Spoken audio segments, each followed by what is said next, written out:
আপনারা জানেন যে আমাদের একটি ট্রাইব্যুনাল আছে, একটি তদন্ত সংস্থা আছে, যাতে মাত্র 17 জন ইনভেস্টিগেশন অফিসার আছেন। আমরা আমাদের প্রসিকিউশন এজেন্সিতে 10 জন প্রসিকিউটর আছেন, আরো হয়তো 2-1 জন বা 2-4 জন যুক্ত হবেন এর সাথে। আমাদের প্রধান ফোকাস হচ্ছে গুম এবং মানবতা বিরোধী অপরাধ, গণহত্যা যে অপরাধ বাংলাদেশের মাটিতে হয়েছে, সেই অপরাধের যারা মাস্টার মাইন্ড এবং যারা একদম সর্বোচ্চ জায়গায় বসেছিলেন, বসে থেকে এই অপরাধগুলো সংঘটিত করেছেন, আমাদের প্রায়োরিটি হচ্ছে তাদের বিচার করা। এবং সেই ক্ষেত্রে আমরা হাজার হাজার মানুষের বিচার করতে পারবো না এবং আমরা সেই লক্ষ্যে অগ্রসর হচ্ছি না।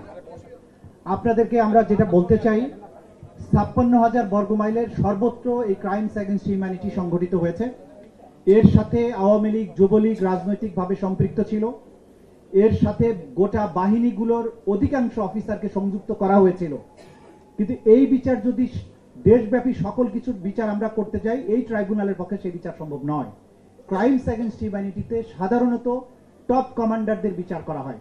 আমরা সেই কারণে এই গণহত্যার যিনি প্রধান নিউক্লিয়াস ছিলেন শেখ হাসিনা সহ তার যে নিচের দিকের কয়েকজন ছিলেন, তাদের বিচারকে প্রায়োরিটাইজ করছি এবং আমরা দ্রুততম সময়ের মধ্যে তাদের বিচারটা শেষ করতে চাই, করতে সক্ষম বলে আমরা মনে করি।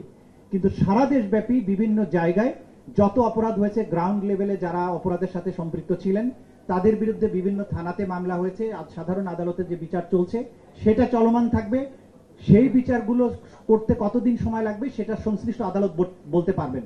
কিন্তু আমাদের আন্তর্জাতিক অপরাধ ট্রাইব্যুনালে প্রধান অভিযুক্তদের মামলা ইনশাল্লাহ সবার বিচারই প্রায় আগামী 1 বছরের মধ্যে আমরা শেষ করতে পারবো বলে আশা করছি এবং আশা করছি সেটা সফলভাবে আমরা করতে পারবো।